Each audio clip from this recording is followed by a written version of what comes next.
صبح جنگ کا طبل بجنے لگا، فجر کی نماز پڑھی، سورج چڑھا، 10 محرم کا دن جمعے کا وقت، جناب سیدنا امام حسین رضی اللہ تعالیٰ عنہ نے ریت پر سجدے کیے، لمبے سجدے، لمبی نماز، سورۃ الشمس کی آیات دوسری رکعت میں پڑھی تو سارا کربلا گونجنے لگا۔ کیا انداز تکلم تھا امام علی مقام کا۔ نماز مکمل ہوئی تو حور بن یزید، عمر بن سعد اور شیمر سے کہنے لگے واقعی حسین سے لڑو گے؟ پتہ نہیں کون ہے۔ قل لا اسألکم علیہ اجرا، تم نے نہیں پڑھا؟ الا المودۃ فی القربى، تمہاری آنکھیں بند ہیں۔ الحسن والحسین سید الشباب اہل جنہ، تمہیں نہیں پتا؟ کہنے لگا چپ کر، حکومت نظر آ رہی ہے۔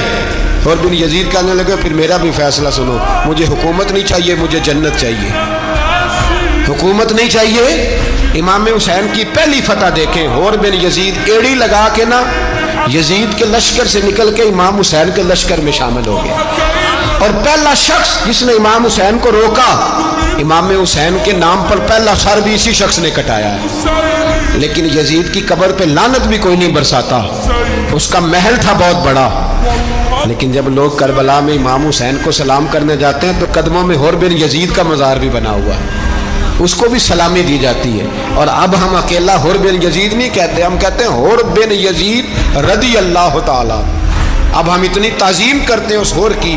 جناب امام حسین کو میدان میں کھڑا کیا گیا، جہاد کا طبل بجا، پہلے خدام آئے، اور سن لو آج وہ پتہ نہیں بازاری سے لوگ چڑھ گئے اسٹیجوں پہ، بازاری سے، نہ چہرے پہ داڑھی ہے نہ سر پہ کوئی کپڑا ہے، بازاری لوگ ہیں، بھاگ رہے ہیں، بازو چڑھائے ہوئے ہیں، بٹن کھولے ہوئے ہیں، تماشا بنا دیا۔ سننے والوں کا بھی اللہ ہی حافظ ہے، وہ سٹیج پہ یہ اہل بیت کی شان بیان کرتا ہے، بھاگ کے ادھر جاتا ہے، بھئی یہ کوئی طریقہ ہے؟ سننے والوں کا بھی عجیب انداز ہے، ہر بندے کو سننے بیٹھ جاتے ہیں۔ دین مہذب ہے، تہذیب والا ہے، دلائل رکھتا ہے، دین وقار رکھتا ہے، ایسے لوگ اب دین بیان کریں گے؟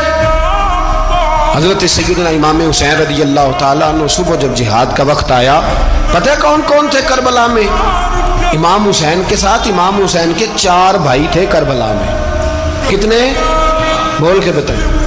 حضرت علی کے 4 بیٹے، عباس بن علی، جن کو حضرت عباس کہا جاتا ہے نا، علمدار، یہ حضرت علی کی دوسری زوجہ میں سے عباس بن علی بھی تھے، اور ابو بکر بن علی بھی تھے، عمر بن علی بھی تھے، عثمان بن، یہ حضرت علی کے بچوں کے نام ہیں۔ یہ آپ کے شہزادے امام حسین کے ساتھ شہید ہوئے، ان کا نام صرف اس لیے نہیں لیا جاتا کہ ان کا نام خلفائے ثلاثہ کے نام پہ، حضرت علی نے اپنے یاروں کے نام پہ رکھا ہے، تو تم نے کربلا کے میدان سے خارج کر دیا۔ یہ تینوں شہزادے حضرت جناب سیدنا امام حسین کے ساتھ تھے، یہ بھی شہید ہوئے۔ حضرت جناب زینب امام حسین کی سگی بہن ہے، ان کے 2 بچے تھے، اون و محمد۔ جب امام حسین میدان میں جانے لگے تو جناب زینب بچوں سے کہنے لگی نہ، پہلے بھائی نہیں جائے گا، پہلے بھانجے جائیں گے۔ 2 بچے شہید ہوئے۔ حضرت قاسم بن حسن امام حسن کے بیٹے تھے، وہ جب میدان میں جانے لگے تو امام حسین نے کہا نہیں بھائی تو نہیں جائے گا، تو میرے بھائی کی نشانی ہے، میں جاؤں گا۔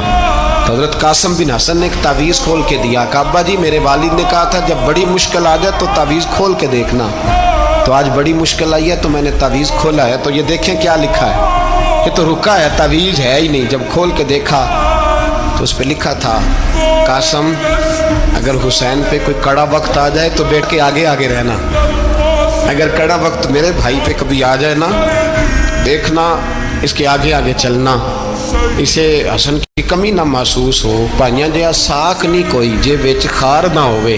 سیدنا امام حسین پہلی دفعہ کربلا میں اس وقت روئے جب یہ رکا، آپ نے دیکھا تو فرمایا ٹھیک ہے، اگر حسن کی یہ وصیت ہے تو میں نے زندگی میں اگر ان کی ہر بات مانی ہے اب بھی مانوں گا، تمہیں اجازت ہے۔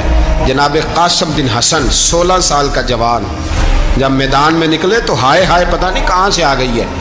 امام قاسم بن حسن جب میدان میں نکلے تو تبری سے لے کر علامہ ابو الاسناد صاحب سب کو پڑھ کے تو دیکھو، 3 دن کی پیاس ہے، شدید آزمائش ہے، دکھ ہے، تکلیفیں ہیں، پھر بھی پہلی دفعہ جب میدان میں گئے ہیں واپس آئے ہیں